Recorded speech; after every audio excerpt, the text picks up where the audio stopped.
Hello friends, this is Dr. Ranjan Gadai. Today I'll discuss on the topic a journey from research to publications. Basically here I'll discuss about the research, how to do research, how to write the article, then where you'll communicate your research work, then I'll discuss related to the different kind of publication, your publishers.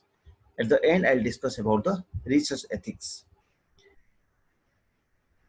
According to Romnell, research is an endeavor to discover, develop, and verify the knowledge. Also, research can be defined as it can be defined as a creative and systematic work undertaken to increase the stock of knowledge, which include the knowledge of human culture and society, and the use of the stock of knowledge to devise new application. It also involves the collection, organization, and analysis of different information to increase our understanding of topic or any particular issues. Also, some of the your researchers they have given the definition as research is purposely and methodically search for new knowledge and practical solutions in the form of answers to questions. Now, what is scientific research? Scientific research is basically a systematic and objective effort to offer solution to a particular problem. Now, why we do this? Why we do research? Because the world is changing day by day, and due to the changing of the world, a lot of problem we are facing. Just like the growth of population growth, the consumption, the pollution, the new kind of disease. Just consider this corona disease. Due to that, till now, the world scientists, the research community, they have not got any vaccine for this virus, coronavirus. That's why a lot of research is going on. Day by day, people are facing a lot of challenges. Just to face that kind of challenge, we'll have to do a very good research by which we can face that kind of challenge properly. Now, for the basically the drug resistance, nowadays a lot of diseases are there. So for that, we will have to find out a different kind of medicine. And suppose for a particular disease, one medicine was there. Now people are uh, using. Yeah, people are trying to develop different kind of new medicine which can cure that particular disease very easily.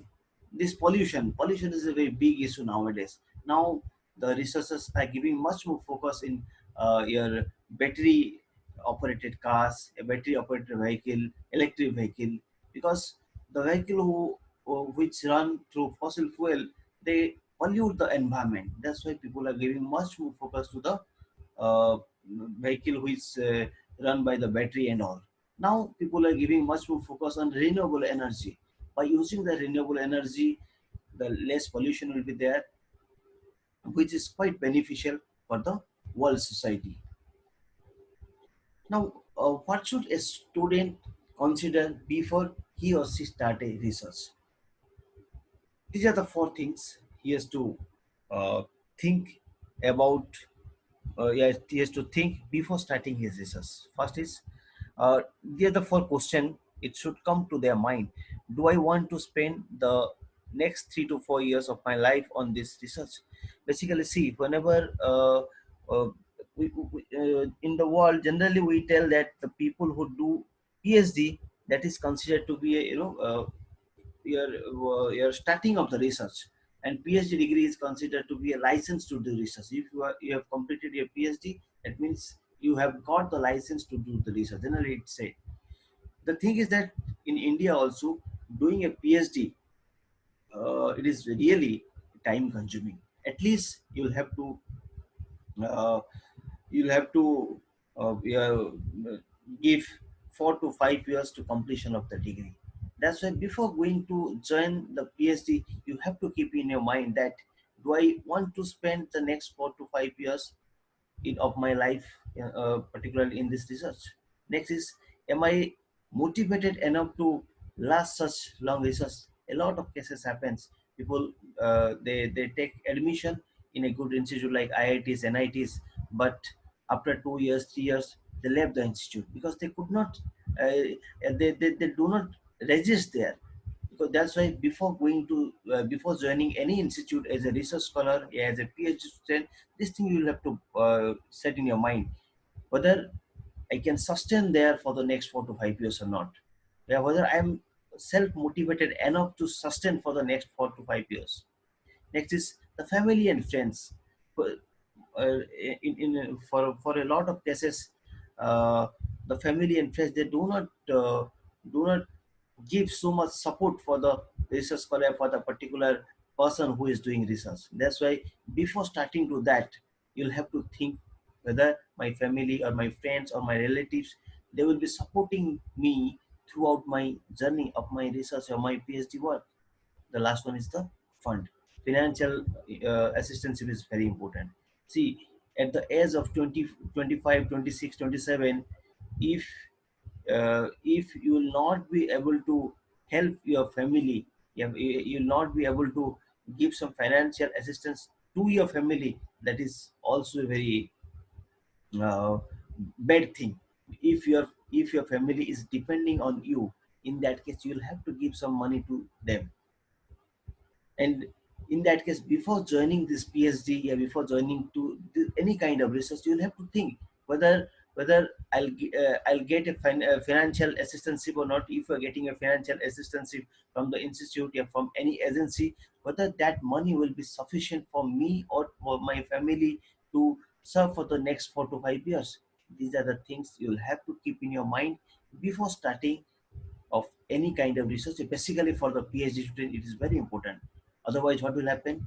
You will join in the universities, you will join in the research organization, and at the end of 1 year, 2 year, you will face this kind of challenges. And at the time, you will have to quit or you will have to continue, that you will not be able to understand. That's why these are the questions you will have to think before starting of your research. Now, the other thing is the supervisor. Suppose you took admission in a good institute, a good research organization. Now, to whom you will select as a supervisor, that is also very vital. What will be the relationship between a student and supervisor? If there will be conflicting relationship, a uh, conflicting conflicting relationship between the student and the supervisor, that will also harmful for that particular student. That's why these are the points. And nature, and what should be the nature or the relationship of the student and supervisor. The junior research, a junior colleague in the research, generally the student, he or she act as a junior colleague in research to his or her supervisor. The relationship between student and the supervisor is unequal and hierarchical. That is also correct. Both professionals in the same discipline, with one being mentored by other. Both are professional, and the thing is that the one means the research scholar will be mentored by the supervisor or the guide. Next is both have expectation and responsibilities from the relationship. See, if some guide, suppose at the primary stage uh, of a particular guide, if he's an assistant professor, he has to he has to take the PhD scholar under him. If he's taking a PhD scholar and he is successfully completing his degree, in that case he will also be benefited. It will be helpful for his promotion and all. At the same time, the research scholar, he will get a degree. By getting that degree, he can go for the postdoc, he can go for a job. Both will be benefited for this while doing the research. The research scholar along with his guide, both will be benefited. Next is the supervisor plays many roles like boss, teacher, advisor, father, friend, principal investigator, etc. Generally, for any kind of research, the supervisor, he generally acts as a boss. Sometimes he acts as a teacher. Sometimes he acts as an advisor. Sometimes he acts as a father figure.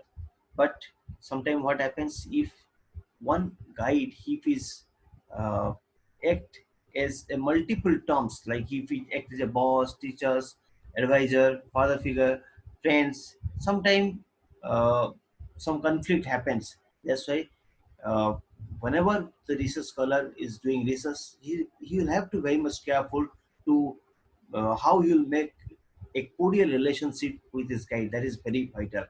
Generally, people say that getting a PhD, it is okay, fine. If you got a admission in a good institute, that is good. But getting a good guide is also very important. If you are getting a good guide, means 30% of your work will be completed. 70% of the work you'll have to do by yourself.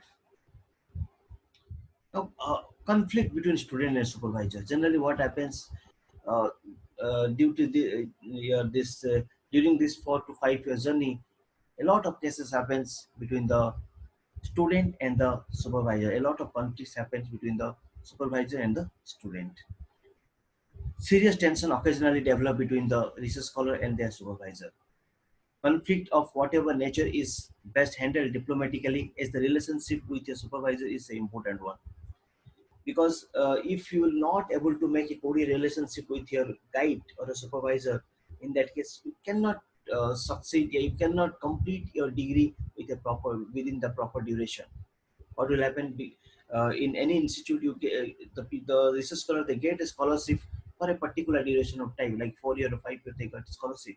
If you're not able to complete your course within that duration of time, it will be really tough situation for you. You will not get any financial assistance. You will be there because you are not getting the degree. Without degree, it is very tough for you to sustain in the market. You will not get the job.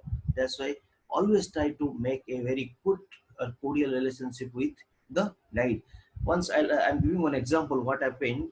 Once I met with one student. He had gone for a interview for the PhD for a particular IIT. I'm not telling that I just forgot that institute. But what happened when I met with the guy? Uh, he initially told me that, yeah, I'm working in an organization, and now I wanted to do my PhD as a full-time scholar. That's why I have come here for the interview. But later on, after the interview, when he did not get selected, he told me that uh, now he told me that he's not doing the job. He is associated with some other organization where he is pursuing his PhD. The main problem is that he is not making a cordial relationship with his guide. There is a uh, a conflict between his guide and him. That's why he wants to leave that institute and he wants to join any other institute after serving there for 3 years. That is a very challenging situation for the research scholar, because already you have served there for 2 years, 3 years. After that, if you are not able to make a good and cordial relationship with your guide, in that case, you cannot sustain in that institute. That's why making a good relationship with your guide is very, very important. I have noted down some of the rule for the supervisor and rule for the students. The first point is a rule for the supervisor to assist the student in identifying a suitable research topic and setting up a program of study. Because see, work generally the student will have to do the work. The main thing is that the supervisor has to guide him properly, and he has to assist the student in identifying the suitable research topic. Because whenever you are going to do the research and for that you are joining an institute for a just postgraduate student, yeah, for a uh, yeah, any MSc student, any MTech student, it is a new thing for him. If his or her guide will not support him, in that case, it will be very tough for him to survive there. That's why the main criteria of the supervisor is to assist the student in identifying a suitable research topic and setting up a program of study. Next is monitoring the student progress time to time. Suppose you took admission in an institute and your guide is not he's not checking your progress, what you are doing, what result you are getting, whether you are writing the paper or not, whether you are whether you are able to your whether you're able to communicate the conference article or not. These are the things within a equal interval of time. The guide has to check whether my student is doing a proper progress or not.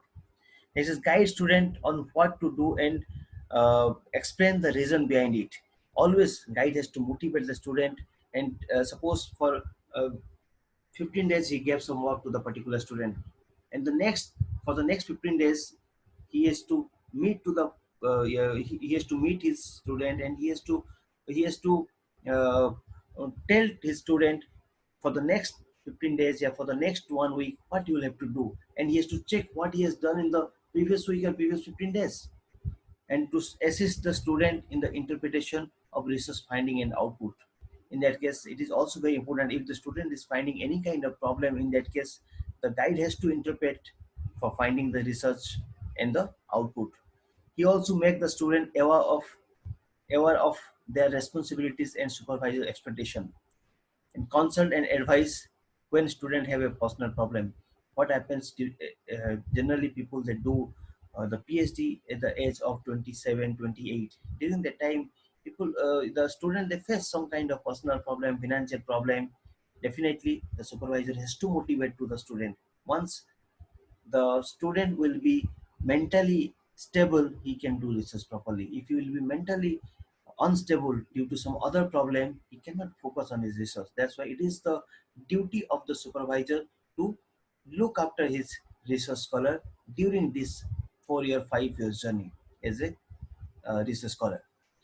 Now, rule of student, what are the different rule the student has to maintain? The research topic must be chosen with the help of supervisor, which the supervisor consider to be suitable and which is competent to supervise. Whatever topic the research scholar will have to choose, he has to consult this guide, and the guide must be expertise and must be have some kind of knowledge, depth knowledge regarding that area. If one research scholar is finding the topic in his own without consulting his guide, in that case, whenever he will be needing any kind of help from his guide, it will be very tough for him uh, to move on that particular topic. Also, to work systematically and within a agreed deadline as far as possible in order to meet the program deadline.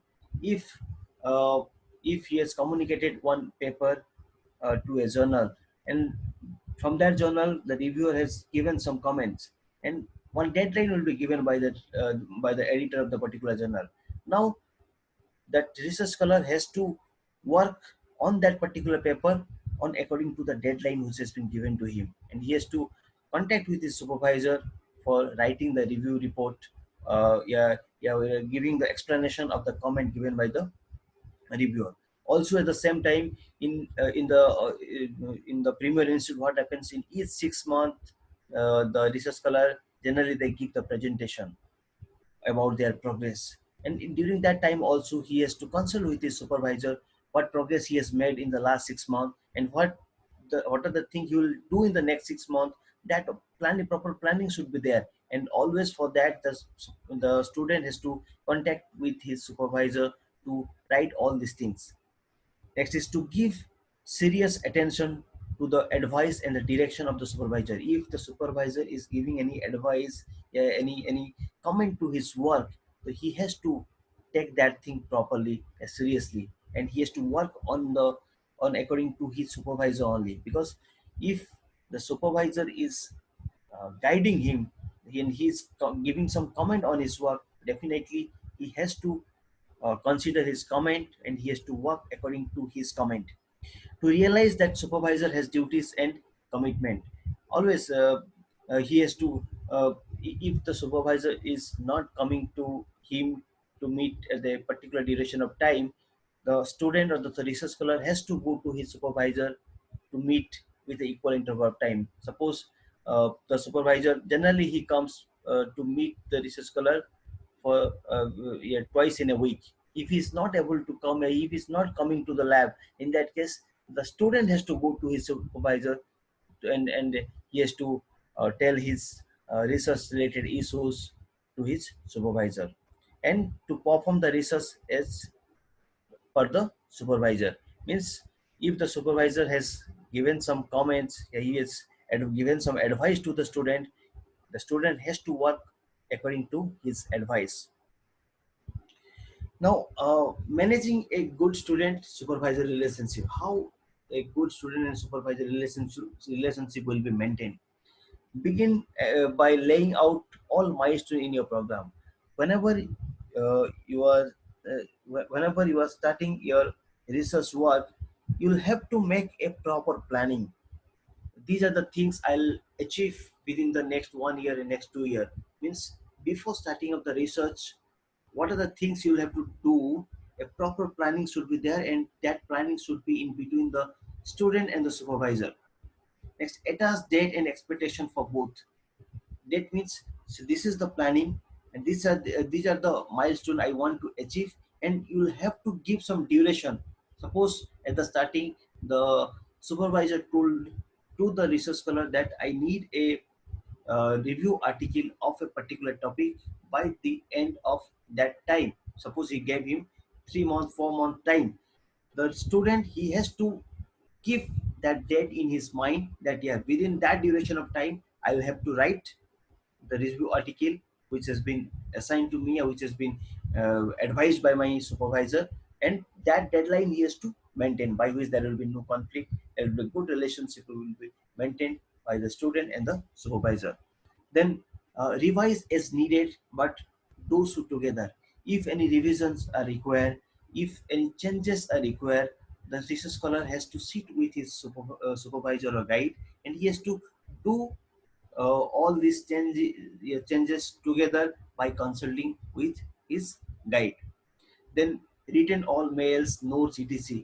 If the supervisor is sending a mail to the uh, research scholar, he has to keep all the mail. He has to be up to date with the mail and the comments which has been given by the as your guide. For that, for any research scholar, generally he has to make a particular notebook or any kind of diary. He has to maintain when he is meeting with his supervisor, and when the yeah, next when he will meet with his supervisor. Then what are the work he has got from his supervisor in the last meeting, and what are the work he will have to show him in the next meeting. All these things there will be in a proper record should be there. And send and save the email summaries to the supervisor, whatever mail and datas, whatever writing, whatever things he is sending, always he has to keep a proper record of that, by which whenever the supervisor needs that, in that case he will be able to show that to his supervisor. Now, what are the stresses on the student? Why the student, a research scholar are stressed during the PhD or during his research time? These are the reason by which they really get stressed. First is too many direction at once. If the research scholar is not motivated enough, and he is uh, moving to moving towards 3 4 direction, in that case he will be definitely he will be in the problem. That's why he has to find out a proper path before starting of any research. Then supervisor, generally the research scholar, they get stressed due to his supervisor. Some supervisors, they do not give much more focus to the student. They give extra burden to to the research scholar. Due to that, the student, yeah, the research scholar, they get stressed. Guideline keep changing. Means what are the guideline he has made? If these things are changing day by day, changing time to time, then that may be a reason of be stressed for the student. Want the experience to be positive. Then being uh, unappreciated. If he is doing a wonderful job, if he is doing a good job, in that case if his supervisor is not appreciating him, in that case they also get demotivated. Then deadline. If uh, if if the institute is, suppose I'm giving one example, if the institute is giving a scholarship for 5 year, and within that 5 year he has to publish 2 3 peer reviewed articles. If that deadline, that thing he is not able to do, in that case he will be in the stress. because these are the criteria, and these are the things. Until and unless you will not publish the article, you will not get the degree. So always he has to come with a deadline. Whatever deadline will be given, he has to complete the work before the deadline. Poor direction. If the supervisor is not well enough to guide on that particular area, in that case the research scholar, they face some kind of problem due to their poor direction. They face problem. It is also a main reason of demotivation of the research scholar. Then finding something novel, because whenever you are doing any research, research cannot be repeat. Research should not be repeated. It should not be repeated, because if someone has done that kind of work, if you are doing a similar kind of work, then what is the value of doing that particular work? So some novelty should be there. If you are communicating your work, if you want to send your work to a good journal, in that case they always try to find the novelty. In some of the Elsevier journal, a good journal, you'll have to give a write-up of your novelty of your work. What are the new finding of your work that you'll have to write while communicating to the journal? That is also very important. Next is trying to understand the problem. If the student is not able to understand what exactly is happening for his in his research, in that case he face the problem. Then feeling not getting anywhere, if he's not getting the things he want, in that case also he get demotivated. Then insecurity and fear of failure. Insecurity is in term of financial insecurity, insecurity in term of publication, insecurity in term of getting the degree. These are the things always it strike on the uh, strike on the the brain of the student. If he's doing the work and he's thinking that whether I'll be able to complete the work within the stipulated time or not, whether I will be able to publish the articles within the time duration or not. These are things always they strike to the students, yeah, this is scholar. And fear of failure. As usual, always whenever someone is doing the work, if he's not getting the result as per his expectation, definitely the fear of failure will come to his mind. That is also very vital. So these are the points by which the student, they generally get demotivated, and uh, they are stressed due to this kind of problem. Now, it's a funny thing, the classification of supervisor. Here, a number of supervisor, yeah, depending upon the characteristics of different supervisor, it has been classified out here. One is a professor never there.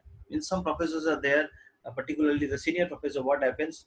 Not it is not for all. These are the some you'll find in the scientific community. This kind of people you will definitely find. Profession never there means whenever you will need the help of the supervisor, he will not be there. That's why they have named as a profession never there. Doctor slave level no research. Mean some supervisors are there, they take the student but they do not give focus to the research of their students. So these are the other kind of second kind of supervisor. Next is doctor no new ideas since 1995. It is basically some people, some research, sorry, some supervisor, what they do is during their during their PhD, during their early stage of their career, they have wonderful work. That's fine. Once they get promoted, after that, they some faculties, yeah, some supervisor, they stop their research. They do not give much more focus to the research. That's why they have named as no new idea since this 1995. Means they are not up to date with the today's work. What are the recent topic? Yeah, what are the recent work in a particular topic? Yeah, what are the new work has been developed in that particular topic? They are not up to date. Next is uh, Dr. Lone Worker. Some professors are there. They always work alone. They do not take the help of others. They do not try to help the others. So these are named as your Dr. Lone Worker. Then Dr. Test till you break. Some supervisor, what they do, they always try to test their student or research scholar whether they are well enough to do the research or not, whether they are doing the research properly or not. They always play some tricky thing to test to their student. Then the doctor never satisfied. Some guides are there, they generally do not satisfy. If you are doing a number of work, if you are doing a, if you are uh, writing a articles properly, even though at the end they will not be satisfied, they will always find some kind of mistake, and they, due to that, generally the research scholar they get demotivated. Then doctor happy to be mediocre, doctor happy to be mediocre. In some professors, yeah, some supervisor, they always like, yeah, if you are doing a very less amount of work also, they will be always satisfied. What happens during that time, the research scholar they will be happy, yeah, uh, my supervisor is not telling me anything, he's very good, he's a good person. But this thing will create a problem at the end of your this PhD. Suppose you'll have to complete the PhD within 5 years, because you'll get the scholarship up to 5 years. And due to this mediocreness, what happens? The research scholar also, uh, he he does not do the work in that speed, by which what happens? He cannot fulfill his requirement. That also create a problem. Then professor of different planets, some special case, they are the some special case. Some professor, yeah, some supervisor, you will find they will be there, they will be always in their own uh, zone, basically you can say that. They do not concern about their uh, they do not consider about their your register scholar. That's why they have named as a professor of different planet. Then the last one is a professor of perfect supervisor. It is very tough to find out the professor of perfect supervisor. Supervisor perfect means the supervisor, he always guide his student properly. Next thing, he always always try to meet with his research scholar. Also, he try to handle all the problem faced by his yeah, research scholar. And also they help them to write the article, to check the article, to communicate the article. Also they help them to write the review comment, the explanation of the review comment given by the reviewer from the particular journal. If they are helping in all the direction, in that case we can name it as a professor perfect supervisor. Now, next thing is, what are the what are your personal reason for publishing?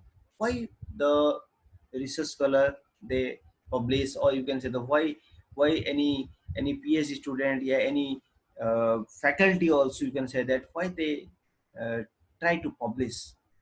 The main thing is that for the research scholar to get a PhD degree, because everywhere if you go, the norms are there. Until and unless you not publish a two three pure reviewed journal, in that case you won't get the degree. Yeah, nowadays what happened? Some NITs and some IITs, they have made a criteria that you'll have to publish Q1 journal, means the journal of higher rank, top journal, Q1 journal, Q1 index journal. You, until and unless you are not publishing in that category, in that case you will not get the PhD degree. Now, next is get funding. Until and unless you not have a good publication record, you cannot apply for the funding to the government agency, because uh, to be a principal investigator of any project, you will have to produce a good number or significant number of research paper of that particular area. On the basis of the yeah, on the basis of the biography, yes, on the basis of the CV of the principal investigator, the project generally they give the project, and they award the project. That's why getting fund means you'll have to publish the article of that particular area. Next is get promoted. It is also very important, because nowadays nowadays the UGC, they have made a norms. Suppose you are you are at the uh, primary level of an assistant professor. I'm telling about the teaching profession. Suppose you are at the primary level of assistant professor, and if you want to get promoted to an associate professor, for that you need a certain amount of point. And that point, how, from where you will get the point? The point you will get from publishing the article, getting a project, or guiding a PhD scholar. From all together you will get point, and if you are getting a substantial amount of point, then only you will be eligible to apply for the promotion. Then you'll have to give the interview. That's why get promoted, that is also important. Then other reason maybe the uh, mm, insecurity, we can say that. Insecurity means, how you can define that. Suppose in a lab, yeah, suppose in a department, 3 4 students are working under 3 4 different number of guide. Or also it happens that if for student they are working under a particular guide, if out of the four student, a four research scholar, if one is able to publish the article properly, and other people are not able to publish their research work, in that case they get, they feel inferiority complex, and also they try to publish, they work rigorously, and a competitiveness should be there. That's why generally what happens, if someone, yeah, some people they're working in a lab, what happens, a particular environment they make, and in that environment a competitiveness should be there. If one student is doing a wonderful work, by looking to them, the other people they work. See, that's why what happens, generally, two kind of, one is, some people they do PhD as a full-time scholar, and some people they do PhD as a part-time scholar.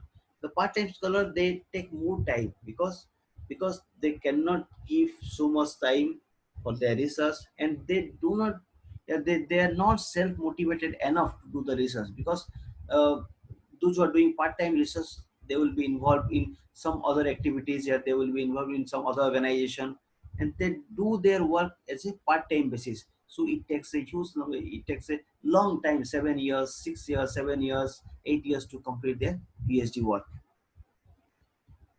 The next is, what are the things you'll have to publish and what are the things you'll not have to publish. If you are doing your work, that is fine. And if the concept is new, means new and original result you are getting, or methods that advance the knowledge and understanding in a certain scientific field, that work will be going for publication. If, or reviews of or summaries of a particular subject or field, means someone is writing a review article of a particular area. What is a review article? Review article means, uh, for a particular area, suppose 100 number of papers are there, and someone, if he is referring that 100 or 200 number of paper, and from each paper if he's getting some, uh, if he's getting the main concept of that paper, and uh, he's synthesizing all yeah, arranging all this information of that particular area, in that case he can communicate that work, and that work will be considered to be a review article. And that review article is very important, because people generally get more citation from the review article. Why? Because for that review article, if someone is reading that review article, he will get the knowledge of that 50 or 60 or 100 number of papers, which has been mm, you're considered as a reference for that particular review article. That's why this the two things: one is review article, and the considered to be new and original result. That are the thing the author must publish. Then these are the things do not consider to be published. First is result with lack of scientific interest.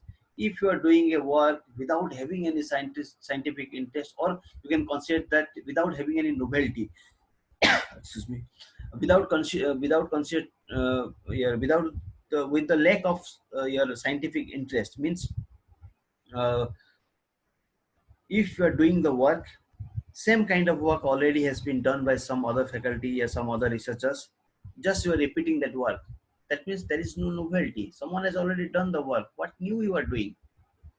Next is outdated work. Same thing. If some research has done in 2005, same research you are doing in 2020, means you are in 15 years back. Within that 15 years, a lot of advancement is done in that area. That's why that kind of work will not consider to be published. Next is duplication of work already published.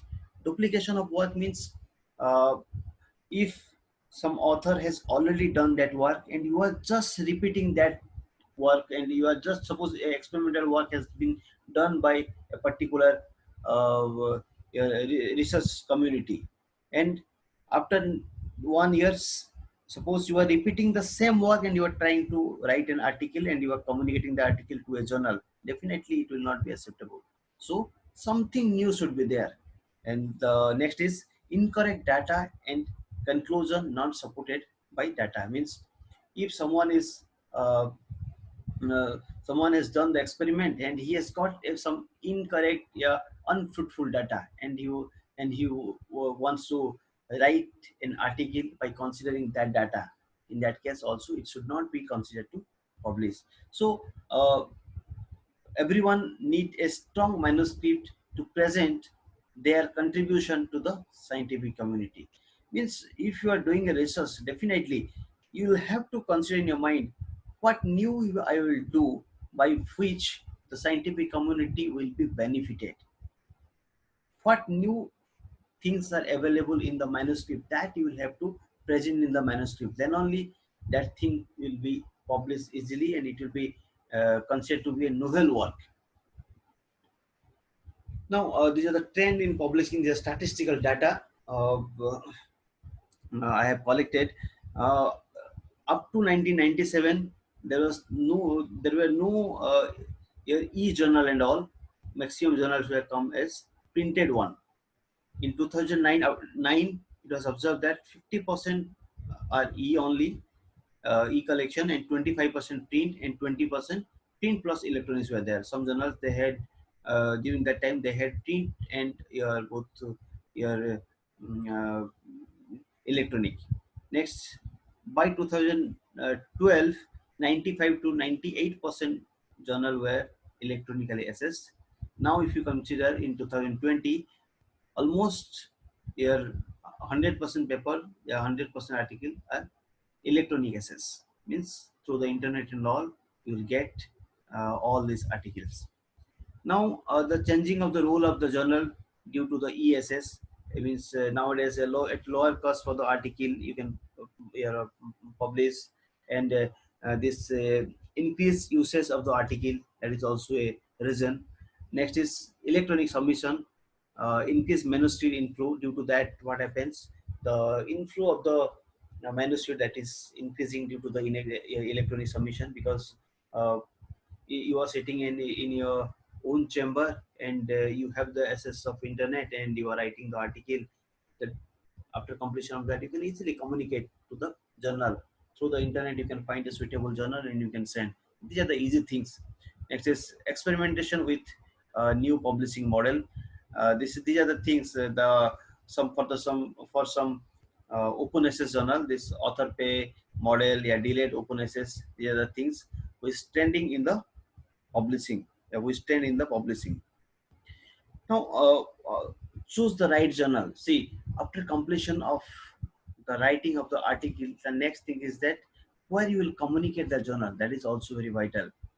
Generally, if you are doing a PhD work, yeah, any kind of work, try to communicate that journal to a good. Uh, Try to communicate that article to a good journal, a peer reviewed journal. These are the this publisher: Nature, Elsevier, Springer, and Science.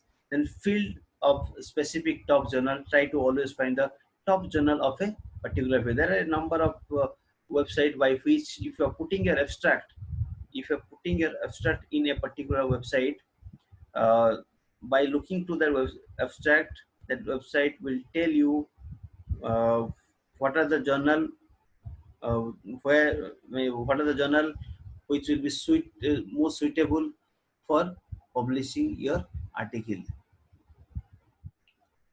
Now, a process of writing an article. The process of writing an article is very important.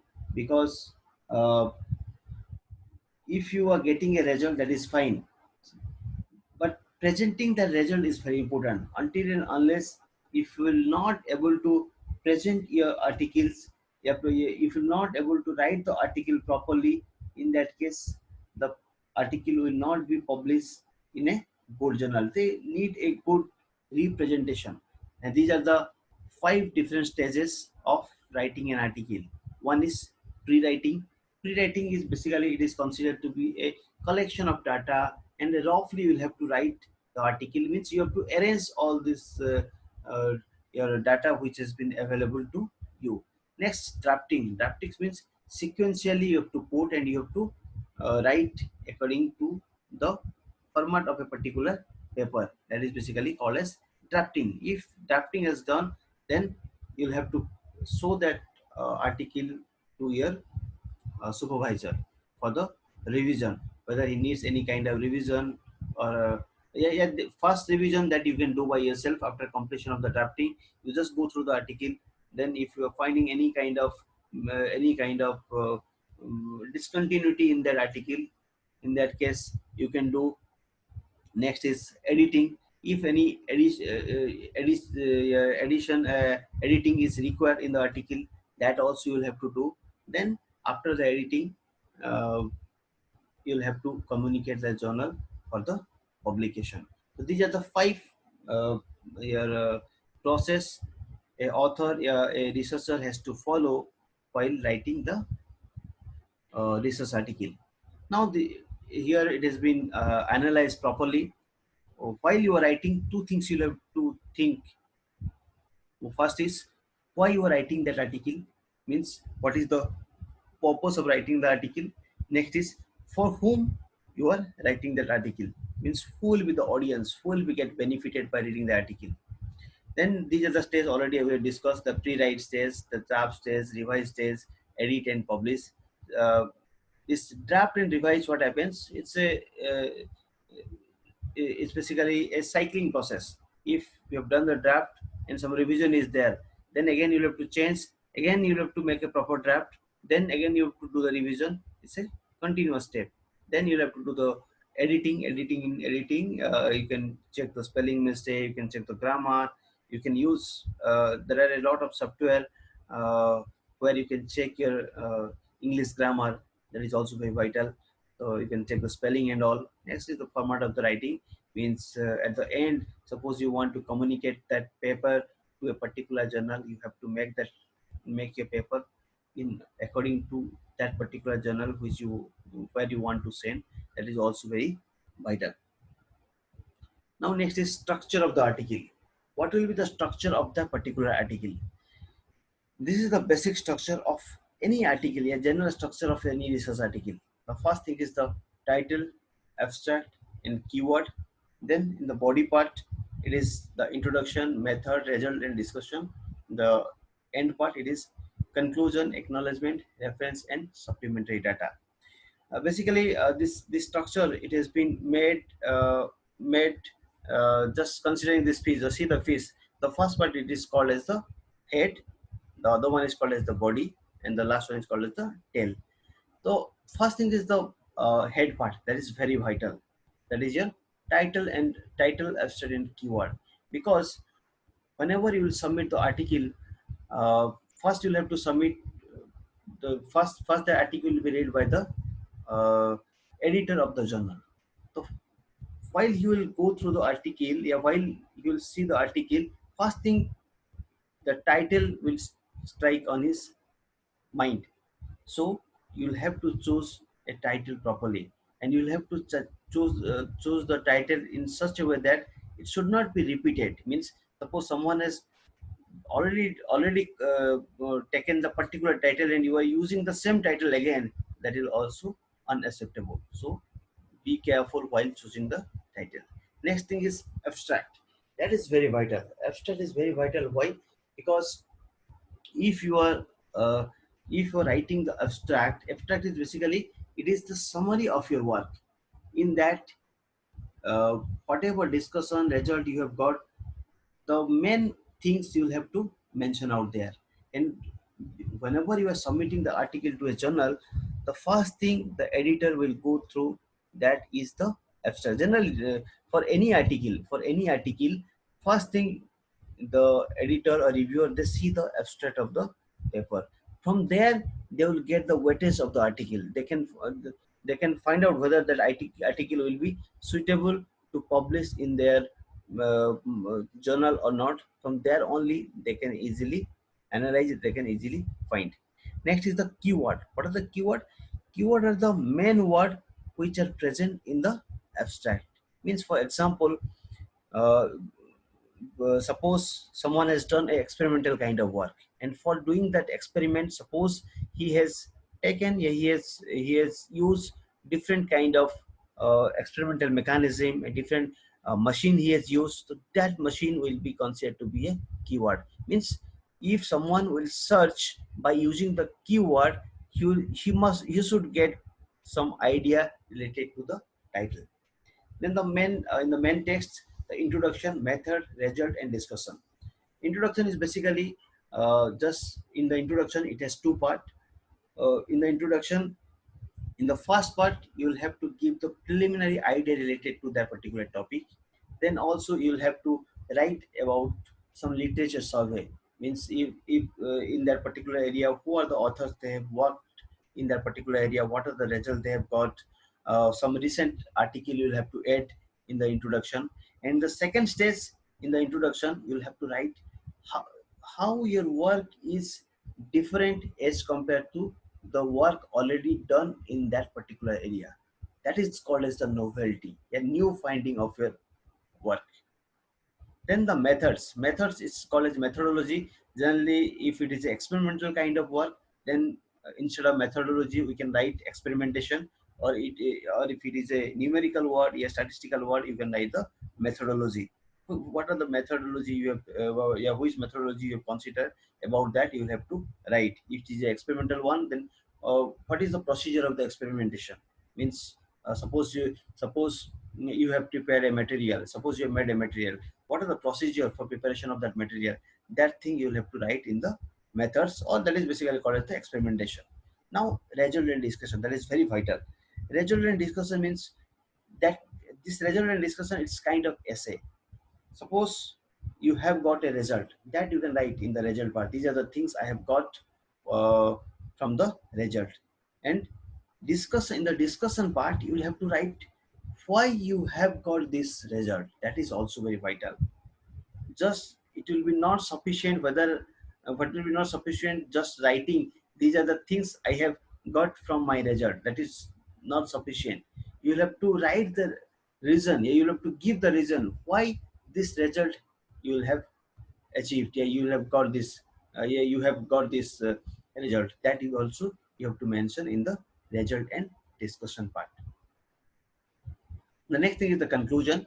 Conclusion basically from the regional discussion, the main point what you have got, that you will have to put in the conclusion part. Then the acknowledgement. If you have taken the help of some other friends, or if suppose someone has done the experimental work and for testing and all, if he has used some machines or tools from some other institute, in that case he can give the name of the institute where he has performed his experiment or testing. Then the references, that is very vital, because until and unless you not put the references, in that case the research will not considered to be very legal kind of thing. Because if you are writing something in the introduction or in the literature survey part, you will have to give the references of from where you have referred that thing, that you have to mention. Next thing, the supplementary data.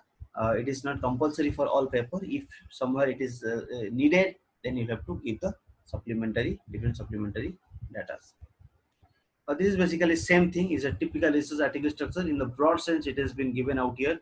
Abstract. In the abstract, what will be the things? What are the things will be there in the abstract? And introduction. What are the things will be there? Then the literature review part. This introduction and the literature review, both are generally, you can consider these two things in one part. Then the methodology.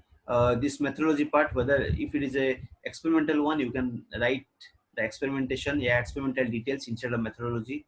Then result, what are the result you have got, the graph and all, everything you have to plot out here. Then the discussion is very important. In that case, you'll have to give proper reason why you are getting this result, why this value you are getting. And in that case, uh, you'll have to just correlate your result with some of the published result related to that area. Suppose you are getting this kind of result, and same kind structure, yeah, same kind of result, whether some other researchers they have got or not, that thing you'll have to also mention. Then the conclusion, acknowledgement and references. Now, this authorship policies. What are the things you'll have to keep in the mind while giving, while mentioning the author of a particular articles? These are the three main criteria the each author must fulfill. Then only he or she will be a part of the particular article. All these three criteria must be fulfilled. It's not like that one criteria, if he or she is fulfilling and other two are not fulfilling, in that case also it will not consider, that person will not consider to be a author of the particular work. The first thing is substantially contribute to conception and design or acquisition of data or analysis and interpretation of the data. If someone has contributed scientifically, a substantial contribution, a significant contribution should be there. What happens, what generally people they do, if someone is just simply he has helped for a particular things, and it is not uh, it is not a conceptual or design a kind of things for to that particular area, particular work. In that case, you should not keep that person's name as a author. Next, draft the article or revise it critically for important intellectual content. If someone is, helping you helping you to, draft that article or revise the article, if some comment has been given by the reviewer, in that case also, if he's helping for writing the comment, yeah, for writing its explanation, in that case, also you'll have to consider. Next is give their approval of final full version to the published. Once you are writing the manuscript, if it has been completed, all the author they must give a proofreading. Proofreading means from the starting to end, they will go a thorough reading, and they will have to find, they will yeah, they will find any kind of mistakes, any kind of discontinuities are there or not, and according to that they will have to revise that one, and they will have to send to the journal. Now, these are the authorships. Generally, in the paper, the corresponding author, co-author. These are the two things generally we find in any articles. Corresponding author, it generally considered to be a senior author, or what happens for any article. Generally, the supervisor or guide they communicate the paper, and they try to, and generally they become the corresponding author. The contact person for the corresponding author is generally the contact person to the publisher. And in future, suppose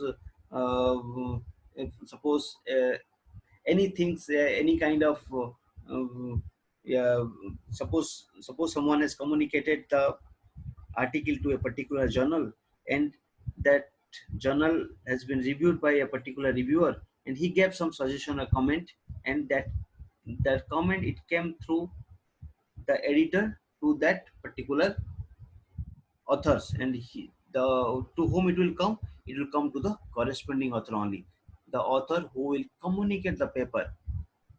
uh, Next is ensures that the all appropriate or co-authors and inappropriate co-authors are included in the paper. The corresponding author, he has to ensure that all these authors, means those who have contributed significantly, their names should be there, and those who have not contributed significantly, their names should not be there. It is the work of the corresponding author. Next is ensure that all co-authors have agreed to the manuscript and the publication. For any article, if five authors are there, until and unless all five will give their consent, it will not be considered for the publication. That's why whenever you are submitting the article, yeah, whenever you submit the article, what happens, yeah, automatically mail come to each each your authors in that mail. Generally it is written, if you have any problem, if you have not aware of this article, you can click on this particular link. Generally these kind of things come.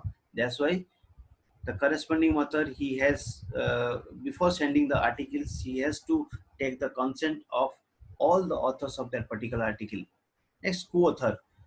Co-author means all those that have made a significant contribution to the conception, design, execution, or interpretation of the reported study. Next is the acknowledgement. Generally, people they do mistake of selecting who will be the co-author and who will be in the acknowledgement part. If someone has uh, not helped you significantly or scientifically for a particular work or for a particular article, he or she cannot be a co-author of that particular journal. So you can put his name in the acknowledgement part. Yeah, these in the acknowledgement you can write, I would like to thank Mr. X for his for his support, for his this kind of support while doing the experiment, while writing the manuscript. Likewise you can write. So include individuals who have assisted you in your study. These are the things. Your advisor means if you have taken some kind of suggestion from some other faculty, or some your senior lab partner, or if someone has helped you for the proofreading, if someone has helped you in the typing, if and also you can mention the name as in the acknowledgement part, those who have supplied the material. If you are doing a experimental work and you have taken the material from a particular agency, you can give his name in the acknowledgement part. Also, if you are doing a testing and all from other institute, in that case you can mention the institute name, that I would like to thank this institute for providing me for giving me the assist the your testing giving me the characterization facility, providing me this machine for conducting my test and all. Likewise you can give, you can write in the acknowledgement part. Now these are the some important thing while giving the authorship. First is, all authors need to approve the final version and agree to the submission of the publication. Already we have discussed this thing. Until and unless you not take the approval from each author of the article, it should not go for the publication. Next is, all co-authors sign on to take responsibility and credit for the entire manuscript. Generally, in some cases, people they get the copyright format. The before the publication, all authors, generally what happens, the co-author he give the consent on behalf of yeah, sorry, the corresponding author give the consent on behalf of all the co-author. But in some journal, they need the copyright. Next is, change to authorship. That is quite illegal. Means suppose you have submitted the article. After the submission, suppose you are interested to remove someone's name from the article. That is quite illegal. That's why change authorships after submission are strongly discouraged. You should not do that kind of thing. Next two things. One is host authorship and other one is a gift authorship. Already this thing we've discussed. Host authorship means leaving out any authors who should be included. Means if someone has already, yeah, someone has helped you, yeah, significant, yeah, someone has a significant contribution on your research article and you are not putting his name in the article, that is that kind of authorship is called as the ghost authorship. Means you are supposed to be there in the article but you are not putting his name in the article. The other one is a gift authorship. If someone is not he should not be there in the article, but due to some good relationship and all, you are putting his name. That is also unacceptable. That is called as a gift authorship. Means including the authors who did not contribute significantly.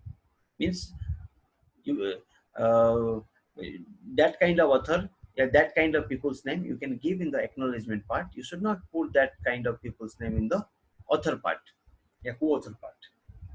These are the publisher. While going for the publication, you will have to think in this way, that you should publish your article in a good journal, a good peer reviewed journal. These are the publishers. Some of the publishers I have mentioned out here, like Elsevier, Springer, Taylor and Francis, Cambridge University Press.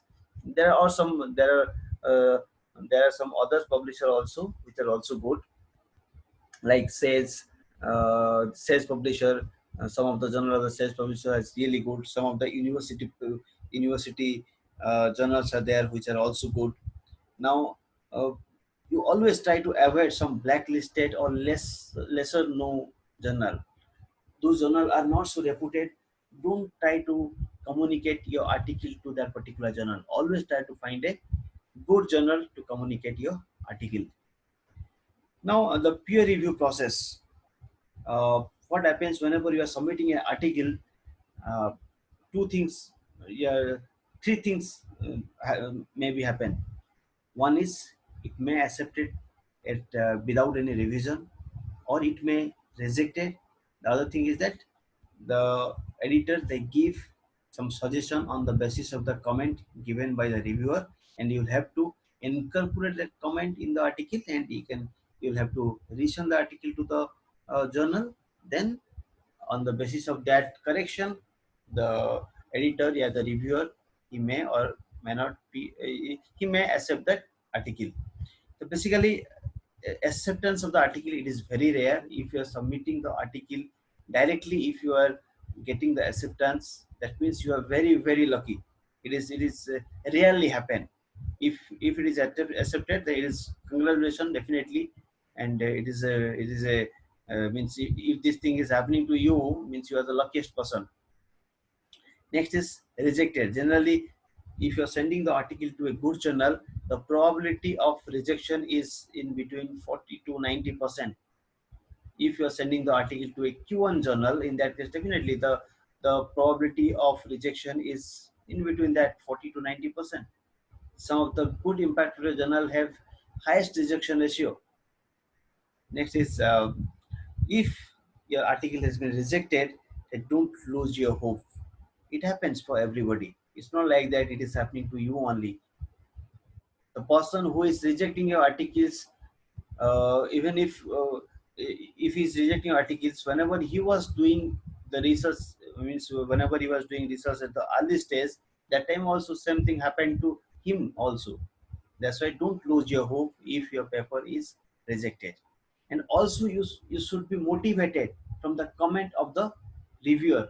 If your article has been rejected and some comment has been given from the reviewer, in that case you can incorporate that comment to your article, and you can resend that particular article to a other journal. That's why in some cases, people, what they do, they always try to just to enhance the quality of the article. People, they send the article to a good journal where they know that it will be rejected. Then when it will be rejected, they will give you some comment, and you can incorporate that comment into the journal. Then you can resend that article to some other journal. In that case, after incorporation of this comment, that article may be accepted in that particular journal. Now we'll go to the last part of this lecture. This is the ethic issue in publishing. What is ethics? Ethics is basically, is the discipline, study, or morality. And morality asks the question, what should one behavior should be? Means, while communicating the article, in that case you have to uh, go through some ethics, and you'll have to uh, keep something in your mind, that these are the things you should not do while writing the research articles. Some ethics you'll have to maintain, otherwise a lot of issue may happen. These are the basically some scientific misconduct. Generally this thing happens. One is fabrication, falsification, cooking, and trimming. What is fabrication? Fabrication is basically, uh, without doing the experiment, without doing the experiment, if you are making the data, if you are fabricating the data and you are publishing the articles, that is called as the fabrication. It is completely illegal. Next is falsification. Falsification means if you are manipulating your data, you have a certain amount of data, and from that data you are not getting any kind of good result. Now you are manipulating the data to getting a good result. That is called as your falsification. It is also very illegal. The next is spoofing. It is basically the retaining and reporting only the data that fits the theory and discard the others. Spoofing basically, if uh, suppose you have 100 number of data, out of 100, suppose 15 number or 20 number of data are matching, they are matching a proper sequential order, and rest of the data you are deleting. That is called as a cooking. That is also a serious issue. Next is streaming. It is basically smoothing and irregularities to make the data look more accurate and precise than they really are. Generally, some people they do just to get a smoothen curve and all, some data they delete. That is basically called as the trimming. These all are the serious issue. All authors should keep in this thing in your mind. If they are doing this kind of thing, it will be a serious problem for them. It may be a serious problem for them if you found if it will be found. Next is plagiarism. What is plagiarism? Plagiarism is defined in the dictionary as wrongful appropriation, a close imitation, or uh, pulmonary and publication of another author's language, thought, ideas, or expressions, and the representation of them as one's own original work. Means plagiarism basically, if you are considering others' work without giving a proper citation, a proper credit to them. For example, suppose you are collecting a data from some other paper and you are presenting that data in your paper without giving any citation, without giving any reference to that particular paper. That is basically called as a plagiarism. Next is how to this avoid plagiarism. No cut and paste. If you are directly copying some writing part from some other paper and you are pasting in your article without changing anything, that will create a plagiarism issue. So if you are uh, if you are writing something by considering by following some paper, in that case you'll have to uh, uh, you'll have to change the word structure of the word. Also, you'll have to give their reference. That is also very vital. If you are following someone's works, you'll have to give their reference. You'll have to give their citation. Next, how to avoid plagiarism. There are some commercially available software like Turnitin, Authenticate, Orkun, by which you can check your manuscript and you can reduce the plagiarism according to that. Generally, some of the good journals they consider the manuscript whose plagiarism will be less than 15%, yeah, max to max less than a year to 20%. Then next is publication misconduct. These are the things which considered to be a publication misconduct. One is self-plagiarism. Self-plagiarism means suppose you have already published an article in a particular journal and same data, same writing you are considering for some other data, that is considered to be a self-plagiarism. It is also very illegal. Next is the paper must be original to the authors. If you want to communicate an article to a journal, it must be a new kind of original kind of work, and the author who is communicating, it must be considered to be his own work, original work. Next is inappropriate identification of co-author. That is also considered to be a publication misconduct. Means for a particle, just like we are discussing, no, ghost author and uh, mm, ghost author means if someone has guest author, if someone has contributed significantly, you are not putting his name, and someone has not done anything and you are putting his name, then the both are also illegal. Duplicate submission and duplicate publication. Duplicate submission means if these are the two vital things generally people they do. What they do is, suppose you are communicating a article to a journal, okay, and you have already submitted the article to a particular journal, and same article, by changing the title, you are submitting to some other journal, that is considered to be duplicate submission. That is really illegal. Next is inappropriate acknowledgement of prior research and researchers. If you have taken the help of some, some taken the help of some organization, generally what happens while doing the research, the institute they fund uh, to do the research to the particular research scholar, a particular faculty. Definitely, in the acknowledgement part, the author must mention the name of the organization where he is getting the funding and who are the person helped him while uh, doing that particular research. Then conflict of interest. Conflict of interest is basically, it is a situation in which the concern or aims of two different parties are incapable.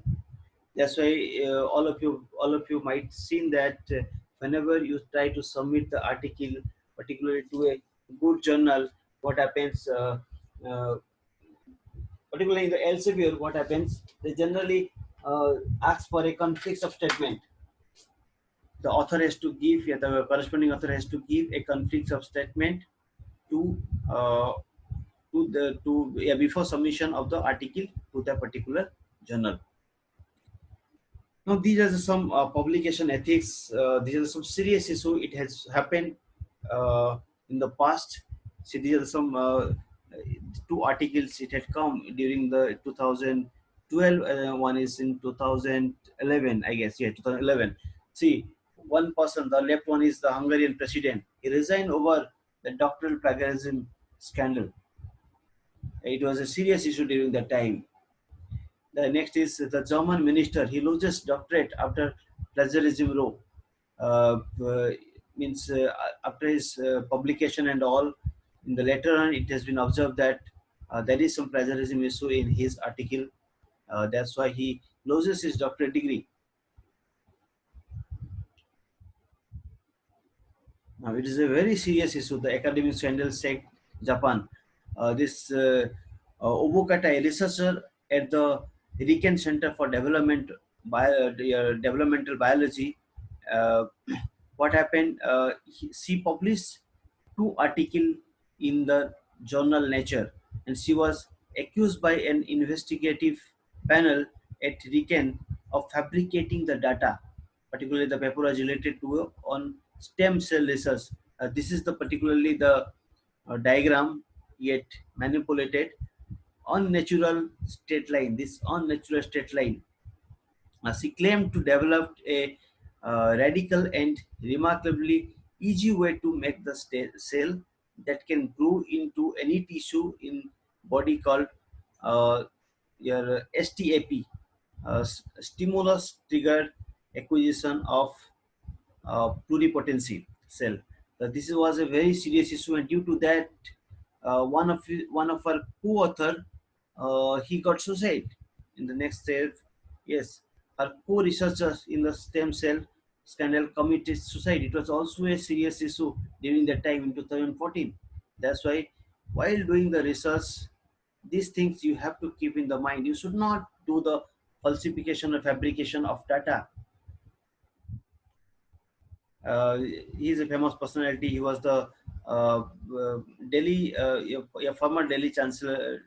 Yeah, he's the Delhi University Chancellor during the time of 2005 to 10. He was also accused of this plagiarism issue. Other than that, a lot of issues. Recently, some institute, some premier institute in India, some of the faculty member they faced this plagiarism issue, and the institute they sacked that faculty from their post due to that. That's why before doing this research, you'll have to keep this thing in the mind. And generally what happens, if some paper it has been already published and later on it found that there is some plagiarism issues are there, in that case the paper will be retracted. It will be a same for the particular person who published that article. No, it's a very yeah, peculiar thing, a very typical thing. What leads to acceptance? This acceptance, uh, it is made of this 10 sentence, and everywhere the first word, by considering the first word, this term acceptance is come. Attention, these are things you have to keep in the mind. Attention to details. Check and double check your work, because whenever you are before you're communicating your article to the journal, you'll have to check your article. Yeah, you can consider to be a, you have to do a proofreading by you also, and you can give that your yeah, you can give that article to your co-author, yeah, to your supervisor, to go through properly, or properly before submitting the article to the journal. Then consider the reviewers comment. Whatever consideration, yeah, whatever comments has been given by the reviewers, you'll have to change the manuscript accordingly. Next is English must be as good as possible, because uh, throughout the world, English is considered to be a universal language. Generally, in maximum countries, it is considered to be a official language.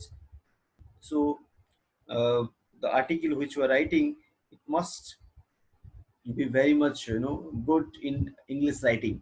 The presentation is important. If you have a sufficient amount of data, a result, and you are not able to present the result in the article, in that case your paper will not be published.